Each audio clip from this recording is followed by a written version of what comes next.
Here at Helmuth Ford, we are a small town dealership with no hassle and no pressure. The Brooklyn Opera House in Brooklyn, Iowa presents Jordan Beam with Sam Roberts in concert Saturday, March 1st at 8 p.m. Tickets are just $12.50 in advance, $17.50 at the door. Jordan Beam is the Iowa Music Awards Country Music Artist of the Year for 2024 and the 2023 Midwest Country Music Organization's New Artist of the Year. It's Jordan Beam with Sam Roberts at the Brooklyn Opera House Saturday, March 1st at 8 p.m. Keokuk County Medical Clinic is your one-stop shop for healthcare. Our behavioral health providers offer a wide range of services to help you reach your goals. We have multiple family practice providers who see patients of all ages for acute and chronic care. Through a partnership with Bloom Pediatrics of Ottumwa, McKenna Bond, ARNP is here on Wednesday and Friday mornings to give your child the special care they need. Libby Dasso, PAC, is here for all your rheumatology needs. Jack's Corner Drug is located just down the hall for your convenience. Schedule your next dental appointment with Dr. Dan Schuster at Oski Dental, 641-673-4845. They're accepting new patients. Oski Dental will file all of your insurance forms for you. They're a Delta dental provider. And Oski Dental is located at 902 South 17th Street in Oskaloosa. That's Oski Dental, 641-673-4845. We make smiles happen at Oski Dental. Life's better when you're under our roof. Because when you feel totally protected, your family's free to enjoy their dreams. Try it again. You're getting the hang of this. Good job. American Family Insurance. Contact Christy Tarr in Oskaloosa, 641-673-8965. The Watch Your Opera House in Watch Your, Iowa presents The Boys in concert Saturday, February 22nd from 7 to 9 p.m. The Boys are a dynamic band fronted by twin brothers Lee and Adam Klett. They bring a traditional feel back to modern country music. Their catchy original music will have you dancing and singing along. Admission is a free will donation. For more information, go to watchyouroperahouse.org. It's The Boys this Saturday at the Watch Your Opera House. Welcome to Morgan You Asked For podcast. This week was Zach. The answer to that question that we were just talking about off air is yes. Like move people around. Gotcha. So, I think. I mean, officially, I don't know. Thanks for joining us this week. Zach's in for Trevor. Trevor's out this week. Obviously, this was the first week without football that we've had in a long, long time. And obviously, that's the number one thing that Trevor and I talk about. And Zach's more of a basketball guy. And right now, we're right in the heart of college basketball. We're going to start with Iowa State. Second time in 3 weeks that they're going to be college game day is going to be at an Iowa State game. Now, this week it is at Houston, but it is the game of the week. I think Houston's 5 and Iowa State's 8. It is the game of the week. It is everything that you want it to be. Iowa State is only got one loss with a tip-in against Auburn, the number one team in the country, and they proved it again and again with Milan Momcilovic. Their other 4 losses are without him, and other 3 losses. So, what do you think of Iowa State? I know you're a Hawk fan, but you do follow Iowa State basketball a little closer than Iowa State football, or hate them less than Iowa State football. The difference since Milan has came back in just overall perspective, and then the game at Houston. Yeah, they obviously they have a very good team. I think, what do they got, 5 games left? I mean, I think they could be seeded anywhere from a 1 to a 3, just kind of depending on how they finish. Obviously if they lose them all or something, they could drop to a 4 or 5, but I don't see that. Houston's a huge game. They win that, they're right back in the mix for a 1. I think they got to probably get 3 wins here to probably stay at a 3. 4 might get them to a 2, but in the grand scheme, if you get in those top 4, and they can get to the Sweet 16, they can beat anybody. I mean, I think Sweet 16's the bare minimum I think Iowa State fans would expect at this point. They've got everything they need. It's just going to be a matter of staying healthy, and they're going to have to win some close games in the tournaments. But I think the way they look right now, I think they're a lock to the Sweet 16, and then you know how that goes in the tournaments. Come the Sweet 16, it's just a matter of who's playing good and who gets hot at the right time. But if you're an Iowa State fan, you got to be really excited about this tournament run coming up. And in the past, I mean, I know you guys love that Big 12 tournament and you travel well to it, but I don't think that's really going to matter at this stage of the game. I think they need to, if they win it, they win it. If they lose, they lose. I think everybody knows kind of the ultimate goal is to make a run in the NCAA tournament. Yeah, the difference in this year's team and previous ones was there was a definite ceiling to the previous ones. Their offense was a ceiling, or just talent in general. This team, with that 20-point lead against Auburn, and now that we've seen Auburn do what they do, Iowa State has a chance to win the national championship. If things fall right and they play well, they hit key shots, and they win the close games, they could win the whole thing. It would not shock anybody if Iowa State won the national championship. And then what also happened last year was Iowa State beat Houston by 30 points in the Big 12 championship game. And it showed to everybody that game did not matter one bit. They stayed as a 2 seed. Houston was still the 1 seed. That game did not matter. So the evidence has shown that the Big 12 championship doesn't matter. Iowa State's won 5 championships in the last 10 years. Sometimes it's been fine. Sometimes they went out and lost right away. This year's team, the expectation is you hit it right on the head. Sweet 16, almost disappointing if that's the only farther you get. Take that next step to the Elite Eight.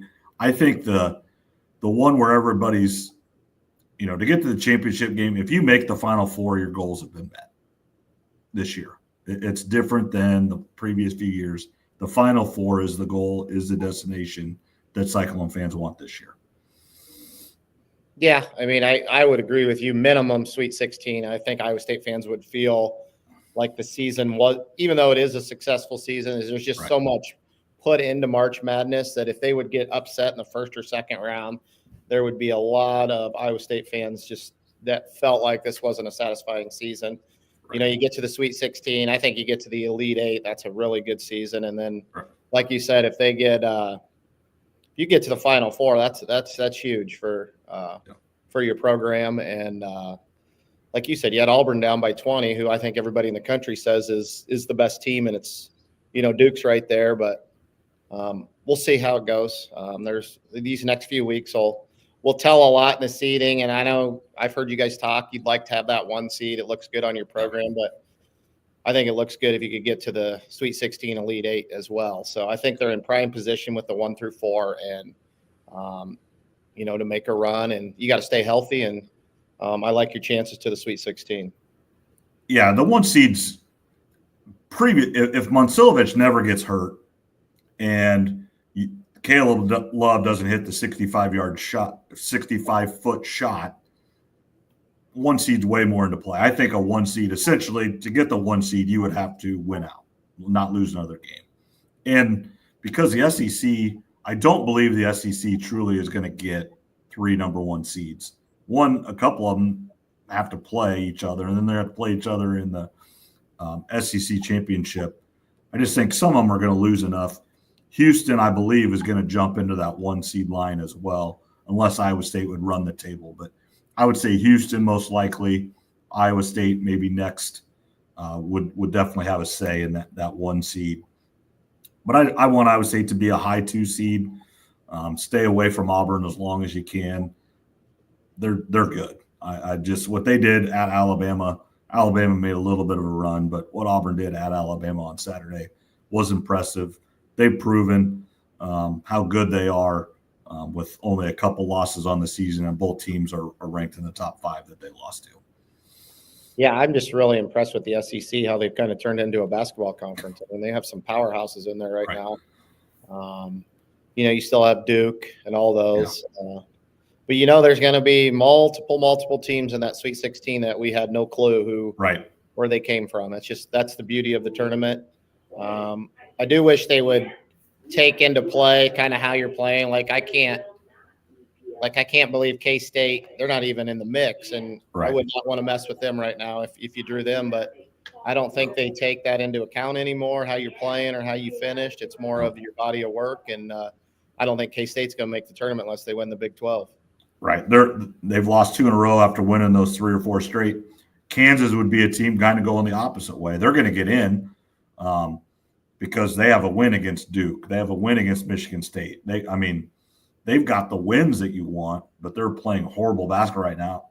And Bill Self hates his team, and I think they all hate each other. And that is just a team that was put together with a lot of money, and they're all playing for themselves and not a team. But when you get to the tournament, those guys understand that if you can get to the Sweet 16, Elite Eight, Final Four, your draft stock jumps, your NIL opportunities, if you have multiple years left, increase. It doesn't have to be at Kansas. You can move around every year. And I wouldn't want to play Kansas in the tournament, though. No. They're good. Talent-wise, they're good. Yeah, and they could easily make a run. It's almost like a restart for everybody. The regular season there's just not a lot of emphasis put on the college basketball regular season. I mean, you could go undefeated and get upset in the second round. It would be looked at as a failure as opposed to a 18-12, I don't know, Wisconsin team or something that all of a sudden made a run to the Final Four. You're going to remember that before you remember this undefeated team, and that's just the way it is. But I think as fans, that's what draws us to it, and it's never going to change. And I think we love that as fans. Yeah, and that's it. Being in Iowa, and for those of you listening outside Iowa, Drake is right here in Des Moines, and they're 22-3, really no chance of a at-large bid. So essentially, their entire season comes down to one weekend in St. Louis. It does not matter what you do. You can finish last in the conference. You can finish first in the conference. It's what you do in that weekend, and that it's hard. And the talk is every conference can make the decision on who goes to the NCAA tournament. It can be a regular season champion, but then the championship tournament doesn't matter at all. So why would even, if you're Drake and you already won it, you'd sit your guys. You wouldn't even play them in the tournament because it wouldn't matter. So the excitement wouldn't come, but yet they're the best team and they go down there and get upset. They're out. I mean, it's just simple as are. They're going to have less than 5 losses on the season, and they got no chance at the tournament. Yeah, I literally think they could win out, lose in the MVC championship to Bradley or something. I don't think they're getting in, which I have a hard time believing they're not one of the top 68 teams. It's just the Power 5 conferences are kind of just taking over. They have some quality wins under their belt. Yeah. They beat K-State. They beat Vanderbilt. I think they beat Miami, which Miami I don't think is very good, but they just can't get those opportunities either. So, like you said, it's all coming down to March Madness, and they'll be probably a lock to the semis. But UNI and Bradley are no slouches either, and UNI tends to show up in these tournaments. So I wouldn't be shocked if you saw Northern Iowa in the tournament. No, UNI the difference in Drake and UNI, Drake's been really good for 20 years instead of 7. And so they do get a few games preseason that are good games. And lately they've lost those games. So their record isn't as good, but when they get to the Valley, they can play. And then Jacobson's just a really good coach, and he gets them better and better throughout the year because he's been there long enough. He knows the drill that it really only matters that weekend in St. Louis now since, Wichita State's left and Loyola Chicago's left, and just those really good teams have left the Valley, and it's a one-bid league now. Creighton. Yeah. I mean, it's a one-bid league, unfortunately, and for Drake this year, they've had a heck of a season, but it's just not possible, I don't think. I mean, unless they win out and maybe lose, I still think they're going to come up short and probably be hosting an NIT game if they don't make it. Absolutely. Let's move on to Iowa. First, let's just talk real quick. Road trip, win at Rutgers, pretty good win. They've got 2 of the best players in the country. They're not the best team, but they have 2 of the best players, played really well. First half against Maryland, who's a top 25 team, and they've got really good players, the McDonald's All-Americans. 4-point lead, 51 points at halftime, and then the absolute wheels fell off, and that is the Iowa that we've came to grow and know, and if you're not a Hawkeye fan, love just to watch the absolute lack of effort on defense. And I don't even know what to say. I watch, and I like Peyton Sanford. I think he's a good player, but he is god awful on defense. And it's not good.